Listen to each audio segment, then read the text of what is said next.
Hello everyone, my name is Jaspreet and welcome to my studio. Today's video is going to be another tutorial which was requested from the kiln opening videos. There were a few requests to show how I make my flower tea light holders.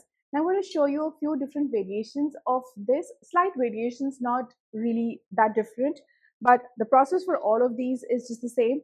It's just what you can use them for. For example, this one is ideal for tea light. You can put a tea light in here, while the one I've made here, this one with a bigger inner petal, you can use for a pillar candle. So there are different variations and I'll show you the first one that I made. So that's what we have planned for today. Let's get started. Okay, let's start by taking a look at the different variations that I have here. I'll first start with my first version. This was version 1 and you can see the difference between the first year I made these to what I make now. There is a lot of difference here. 3-layered petal, and the first time I made this is again using cookie cutters. This was a set of 3, with this 6 pointed stars, and then I just pressed them with my hand, like a thumb press like this, and I made these 3 layers and then attached them together, and fairly basic and simple. And this is actually weeping plum. And for this one, if you see, I had a dip and pour version, so I did hold this by the petal and just dipped in like this and glaze this. I do go back in with a little bit of glaze right here, but of course, this was missed, so this was a second, and therefore it's still with me in the studio. So this is version 1. Now, after that, I did change it up a little bit, and I have a few different versions here. So if you do just one single layer, you can make something like this. If you see the glaze on this one, this is Mako Coral Gloss, and this was fired to about 1280. This was one of my higher firing glaze. You can see it looks different as well, and that's Mako. So you can either do this one layer thing, and this can be used for a tea light, or if you make it slightly bigger, like I made it, for this kind of a pillar candle as well. Now this is a regular IKEA candles, pillar candles, right? This is another version of the single layer one. This is dipped in shadow blue. Again, here I use different press. If you see, the texture on the petals is different because this is a different textured petal press, and this was slightly different. So again, these presses, they will come in all kinds of different textures. Usually they come as a set, so you can pick and choose. This is ideal for a little tea light holder like this, plain and simple, right? Then there's 2-layer version, right? If you see these two, again, I think the presses were different in both of them, and the texture was different for both of them. This is, I think, cranberry, and it also has mother of pearl on it. So if you see that extra gloss on it, that's mother of pearl. This is Mako Coral on my regular clay, right? So these are the 2-layered ones. And then the current version that I'm making, which is 3-layered, they do vary a little bit in size. Now if I put 3 of them together, they do vary in size, and this will mostly be dependent on how soft my clay is when I'm pressing it. If my clay is really soft and I'm able to really press it hard, then I get a bigger flower. If it's slightly stiffer and I'm not pressing as hard, then you'll get slightly smaller. Also, how I fold the petals up will decide how big or small this can be. So for example, here I folded the flower up a little more than as compared to this one, but I've used the same cookie cutter. This is the one that I use for these. I have this one, which is a set of 4, but I think the one that listed on my Amazon has a set of 5. So these are cookie cutters that I use for all of these. Okay, so this is one, and then here's the another version, like I mentioned in the intro.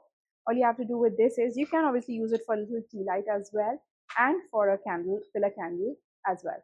Also, they make a really beautiful gift. So for example, I have this little set.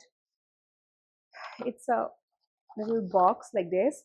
I've placed my candle in the center with a tea light. You can use a regular tea light as well. You don't have to have these fancy tea lights. Honestly, these tea lights work better with these flowers because these don't have a cover. As they melt, they kind of go through the petals, and then they kind of cover the entire flower with wax. So that's one issue with these kind of tea lights, though they look really pretty when they're put together as a set. So I try to make it a point to tell my customers that when you're burning the candles, it's ideal to burn a tea light rather than this fancy one. You can burn them separately in a Another trinket dish which is, flat. You can have them burned like this. Another trinket dish which is flat and doesn't have all of these areas where the wax can flow through. So that's just something, if you are doing markets and events and things like that, you can always tell your customers. But this makes a beautiful little gift, and these are really popular. They do really well for, of course, Diwali and for Christmas as well. A lot of people buy these as Christmas gifts. Another variation is with the two of them together in here. There are two of these smaller ones, these ones, with again these tea lights. Similarly, here's another one with these fancy candles and these single layered ones in there. So you can use, they do really well at markets and events closer to the festive season. So this is also one of my faster selling pieces. So that's what we're going to make today. It is a very simple tutorial. It's very similar to the bowl we made, the flower bowl, but this has a few layers, and I'll show you how I make this and a few other tips along the way on how to make them right. While we're on the topic of the flower bowls, there have been a few comments where people have asked me, if people have told me that I haven't linked the right cookie cutter in the description. The thing is, the cookie cutter that I use, the pink one, I couldn't find the exact same cookie cutter on Amazon. So I've listed others. You don't have to be stuck to one particular shape. You can always use these cookie cutters to make your flower bowls as well. It doesn't have to be that round, six petal cookie cutter. So when I'm sharing these projects, I really look for things that you already have in your studio, in your house. Initially, I didn't even buy the cookie cutters. I used to just trace out the flowers and then cut these out and make these. Then over time, I started buying the cookie cutters and different shapes and presses and things like that. Look at this one. This was a star cookie cutter, like a 6-pointed star set of 3 or 4, I don't know. And I pressed these flowers just, with my thumb and then shaped them a little bit, to look like a little flower. So it doesn't have to be all the exact same tools. So the idea is to learn the techniques and then make the most of, the tools that you have already. If you don't have them, then there'll be other options that I'll try and list. But there are times sometimes when I can't find the exact same tool. I will add alternatives, but just know that I try my best to list everything I can that I can find on Amazon. All right, that was a long intro. Let's just get started.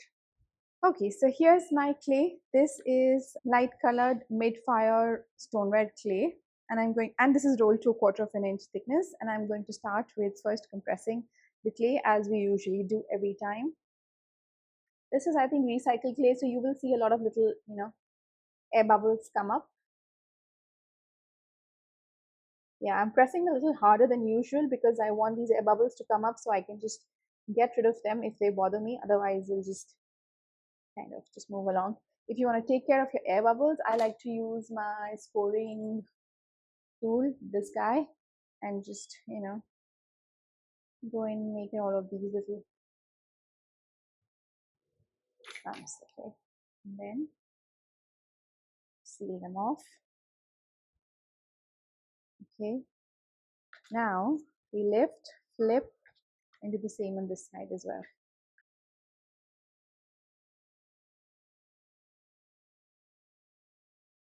Just release it from the board, right? Now, if you're using these for the first time, you will need to add some cornstarch to your clay and your cookie cutters because this is plastic. But I've used them multiple times, so I'm going to just go in without adding any cornstarch. Let's start with the big one here. Just press all along. Some people like to use the plastic so that they get smoother edges. I'm going to sit and smooth down the edges because that's one of my favorite things to do in the whole making process. So I don't mind doing the whole smoothing process. Okay, that's one. This is next level down. So I'm using the 3 largest, like 1 to 3 for these. Okay, and while I have this, now my clay is not as soft. It was rolled a couple of days back and I had kept it in a plastic, covered with plastic, but it's not as soft. It's soft enough, but not like really sticky. So this kind of works. One more thing I like to do is make a little footring. Now this is another thing I started adding because this adds a little bit of, elevation to your piece, and then you can glaze the entire base, because otherwise in the past, yeah, I had this kind of base. You can do this as well, but then I add these silicone feet to the base. You can either do this, but then, I feel this looks a little bit more clean, and then you don't need to add these extra things at the base, and then this is smaller area to scrub and clean after the final firing. So again, it's a choice. I like this look a little bit better, and as you can see, I like this a little bit better as compared to this. So I'm going to be cutting out my base as well. For that, I just use a plain round cookie cutter.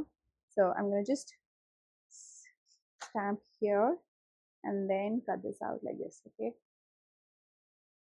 this is about 2.25 inch in diameter, this one, right? So that's my brand done. Okay, I'm going to just move this out of the way. All right, now we start pressing these in. Now, as I mentioned before, I have a few different presses. This is one which is really deep and intense, and will give you something like this kind of a texture, right? As you see here.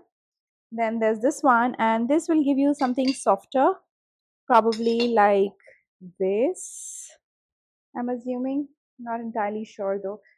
Yeah. And then here's another one. This will give you this kind of texture, right? So it depends on what you like, what kind of texture that you want. Like I said, they usually come in sets, and I will be listing all of this on the Amazon storefront, so you can easily find them and pick whatever you like. Now in these, I like to just take off this little pointy thing that's here. I just don't like it, so I just kind of remove these little tips and keep them out of the way. Now I think I will need some cornstarch because these are really deep ridges. Here's my cornstarch. Sorry, I'm feeling a little bit scattered brain right now. Okay, I'm going to add a little bit of cornstarch on both of these. Let's start with the bigger one. Just try and place this towards facing the center of the flower. And I like to stand and just press with my palm down, right? Just one press will usually do it. One, and we go around pressing all of these.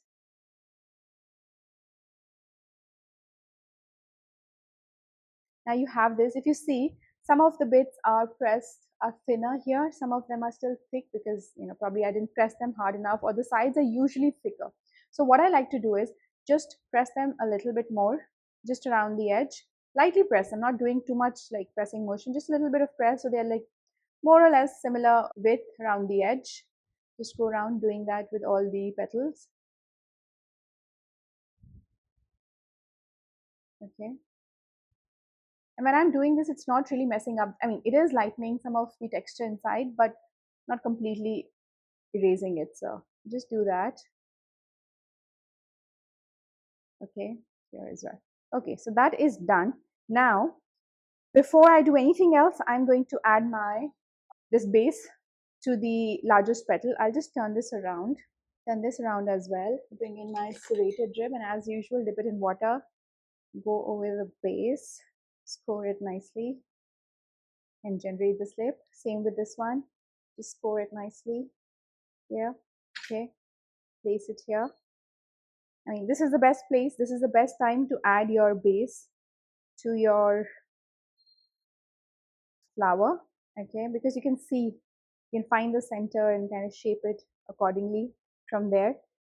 Okay, yep. Okay, now we turn it around and then we try and shape this. I'm going to start with layer one. Now, if your clay is really soft, like it's floppy soft, if you add this foot ring right, this base, the sides are going to flop over a little bit. So just make sure that the clay is not that soft, or you can add this right at the end. Probably I'll make one where I add the base towards the end, but just be aware that, like I said, my clay is not that soft. So I'm able to just add that, but I can still see it flopping a little bit. So one thing you can do is, once you make this, turn it over. I have these little pots. I'll just place it here and place it like this, so that it gets some time to set up. And while it's here, I can also do a little bit of cleanup at the back. I'm going to use my silicone tip tool, clean off the back and just clean the base here, the attached, because there'll be some slip that's coming out. I'm going to just clean that up right now and leave it sitting like this upside down. Okay, so that the petals have some time to shape. So when I'm making these, I will usually have multiples of these going. So for example, I have probably 5 of these, waiting to set up. So I'll cut out the largest layer first and then texture it at the base and then let it set up for some time while I'm working on the rest of them. Okay, so usually I will make them in a series, not just, one by one like I'm showing here. But again, let's see if we can just get some of this here. Okay, now the same thing again. Again, I'm going to go around the sides, press these sides. So it's kind of similar to the rest of the petal. You can see my clay isn't that floppy. It's soft, but it's not like flopping. It's not like just flopping down, because I usually work with really soft clay. You're able to shape it a lot better and it cracks lesser when you're trying to shape it and push it and do things to it. All right, on to the last one. Here you go. Okay, again, I'm going to just press the sides a little bit because they usually remain unpressed. Okay, there you go. All right, so we've done this. Now what I'm going to do is, let's just bring it. I think it should be okay for now. Bring it here, move it onto a little board. Okay, here's my separate board for this. Now, for this one, I'm again going to be doing the same thing. I'll just lift up the sides like this. Okay, there you go. Just a little bit. There's no attaching that's happening with the petals on the side. You don't want to attach the petals. Just lifting them up a little bit. And then I will add some, again, the same thing. Dip my rib in water, serrated rib. Pour it here nicely. Do the same on this one at the back. Okay. And then when I'm placing this, the only thing you have to remember is that this petal has to come in between these two. So I'll just place it here to see how this looks. I need all my petals coming in, the smaller petals coming in between the bigger petals. That looks a little bit more symmetrical. So if you add something like this, this looks fine, but this looks better. It's again a personal preference. You can go with, whatever orientation that you want for your petals. Okay, just trying to kind of find the center. And then once I've done that, I'll just press it down from the center. Don't press from the sides, just the center a little bit. Okay, so that is done. Now, if you want to make something like this, then this is where you stop. Then what you do is you just lift up these petals a little bit more so that it looks, there's a little bit of height here. Then you can lift these also, depending on how big or small you want your flower to be, right? So this is where, and then it's always good to have a little, candle nearby to see if it fits nicely. And even after shrinking everything, there's enough room around it that it can hold this. Okay. So again, for a candle, for a pillar candle, this is where we stop and we lift the sides up. But if you're going to the next stage where we're adding another layer for a tea light, then I'm going to press them back a little bit. The good thing with these is they don't usually warp. So you can leave them out. Again, if where you live, it's too dry, don't leave it out. I'm in Singapore. It's humid all through the year. So I can leave these out without worrying about, them cracking or breaking or, warping. All right, on to the third layer. Again, I'm going to lift this up.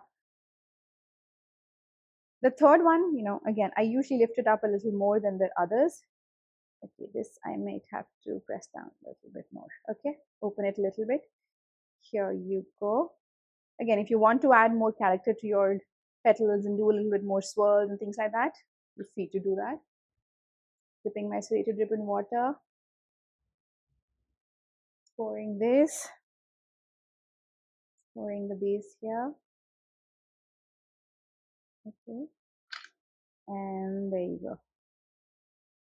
Now when you see, because we lifted this guy up, you can see that these are really close. Again, I'm just placing, first of all, where I'm placing these is that the smaller petals are kind of coming in between these two bigger petals, right? They will mostly line up with this one and that's fine. But when I'm placing this here, if I see either I pull this up a little bit so that, there's a little bit room, or I push this down, push it out a little bit. Okay, just for a little bit of symmetry and how the flower can look. These are all, I think, very personal design choices, but I'm just sharing, since I'm sharing my process, I like to talk about these things. Again, I'm pressing it and I'm also cleaning up a little bit of this in the center. You don't have to, but I just do that. Okay, now I'm going to go around and see if this looks, more or less symmetrical. It can't be symmetrical, but yeah, balance is the right word. It has to look balanced, right? So that's our one flower done. It was as simple as that. But if you see, it's kind of drooping from this side. Another thing you can do is just take one of these little clay and place it underneath these two so that they kind of stay up wherever it's drooping. But ideally, if you're making multiples of these, this is not a practical solution that what I'm doing right now. But let me make another one where I'll show you how I add the base, later. Right, so I'm just lifting the sides up a little bit with this. Wait, let me show you. Okay. Right, so if you see, I've lifted all the flowers up like this. So when I'm adding the base later, I will have to let this set up for a while again so that it stiffens up, and then I add the base. With that, sometimes what happens is that the base doesn't attach as well because there's already so much on top that I don't press it hard enough. It becomes, you can see a little bit of gap between the base and the flower. So it's up to you what your process is, how you like it. But that's our first one done. Now, when I'm making this smaller flower with 2 layers, then I go with the second and the third one down. So I don't use the largest one, I'll use the second and the third for this. So, and we'll probably use another press for this. With this, you will not have any problem when you're attaching the base because it's the size is smaller. Okay. But again, attaching a base is usually a good idea. Here's my base. Here's my fine. Again, I'm going to nip off this little bit of this pointed thing. And let's use the other press. All right, this is the other press that I have.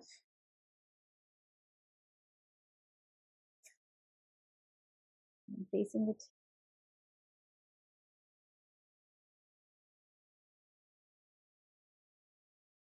When I'm making these, I have to keep standing because I'm pressing it, standing. Okay, that's done. Now again, wherever there's unevenness around the petals, I'll just press them a little bit so they're a little bit even. They just look nicer. I mean, there's no other reason for it. A little bit of cornstarch, again, same thing.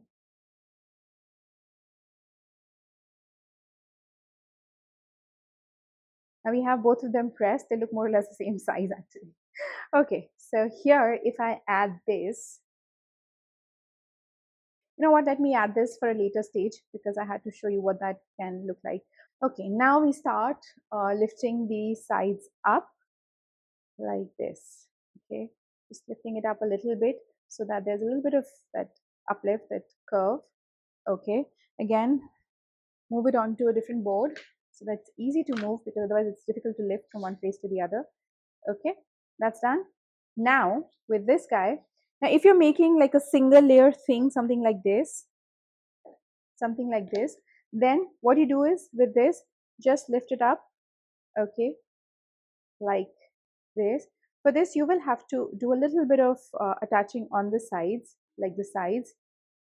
So what I like to do is just do this and then press it together like we did with the flower bowls. A little bit of overlap and then together. My clay is soft, so I'm able to do this without adding any more, slipping and sporing and things like that. But here you go. So you just do this and then you shape it a little bit. I like to bring it in a little bit. Okay. This will look something like this, right? From the sides you can see. And here's another example of this. Okay. That's a single layer. Now, if you're not doing that single layer, then there's no need for you to, do the attaching business here. Then we come back to this, add the flip and score here. I'm going to add flip and score here. I'm just using the same one to show how I do this. Okay, and press. Now, to add, I'm going to shape it a little bit. Okay, first. Now, to add the base, I will have to let this set up a little bit so I can actually lift it. So I can actually lift it without messing up the shape. Okay, so you have to let it set up for some time. Once that is done, then I will usually again use something like this. Here's another of these terracotta pots. Oh my god, my pots are dirty. Yeah, they are used extensively in the studio. So I just take this, place it here in the center, and then flip it over. And then I will flip and score the base. That is nicely. Do the same on this side. Okay, place it here. Now this has to be set up enough that it doesn't get messed up when you're pressing it and when you're lifting and flipping it. At the same time, it can't be too dry. So when you add this, it becomes a problem. So I have to be careful how I'm pressing this. I can't press too hard. And then with my silicone tip tool, I'm going to just go around, clean this off. Ideally, I use a banding wheel for this process. But my banding wheel is buried under, it's not actually, it's right here. I have 3 on my table. And I use these, really cheap ones. They do the job. I'm sure the more expensive ones are a lot better. So I'm going to just take this and quickly clean off the base with a sponge as well. Okay, so that is done. Now I'm going to just take my board, place it here, and flip. Okay, so there you have your 2-layered Tealight holder. And that's how you can, like I said, this is a very simple project and you can make so many of these, in like one sitting. So let me just show you what the other one looks like. Here is the difference between the texture of the two. It depends on if you want an aggressive, intense texture, here it is. If you want something light and delicate, here it is. All right. Now I will let this set up for, some time. I'll let them sit out for a couple of hours. And when they are, leather hard, or even past leather hard for that matter, I will then go in with a damp sponge and start cleaning up. To clean up, I'm going to go over all of these petals, right? I take my time. I spend a lot of time cleaning these up. I don't mind it. I like that whole process of just, sitting and, slowly cleaning everything off. And then for the inner part, sometimes you'll see some, light cracks and things like that. Cracks because of the compression from the press molds. For those, I will use it's a flathead synthetic brush. Just dip it in water, take the excess off, and use this to, go in here in between these areas where you can't really go with your sponge, and take care of those areas. Again, I do this, you don't have to, it's a very personal thing. I feel at the end of the day, if you want your flower to look more rustic and more, or if you are, if you have any other trick, please feel free to share that. It's something that I like to do, and it's the process, part of the process that I enjoy a lot. So yeah, when I have to make a lot of these and clean a lot of these, I don't particularly enjoy it, but in general, so you can do this and you can see what kind of difference it makes,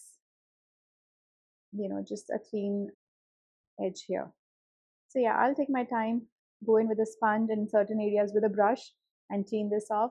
Once this is dried, it will be bisque fired, and then I will glaze. I don't like to single fire because I've not had much success with it. I've tried a couple of times with some smaller pieces, but the results have not been always consistent. So yeah, I don't really go for it. So now for glazing, what I'm thinking is, because I've already made my teardrop tea light holders, I'm thinking I'll probably record a video of glazing both these and the teardrop tea light holders together and put it as one video instead of doing 2 separate videos. We'll see. If it takes longer to do just one, then I'll probably break it up into 2. But otherwise, we'll have a glazing video where I'll show you how I glaze these. and the teardrop tea light holders. So that was a tutorial. I hope you enjoyed it, and I will see you next week with another video. Till then, have a great week and bye.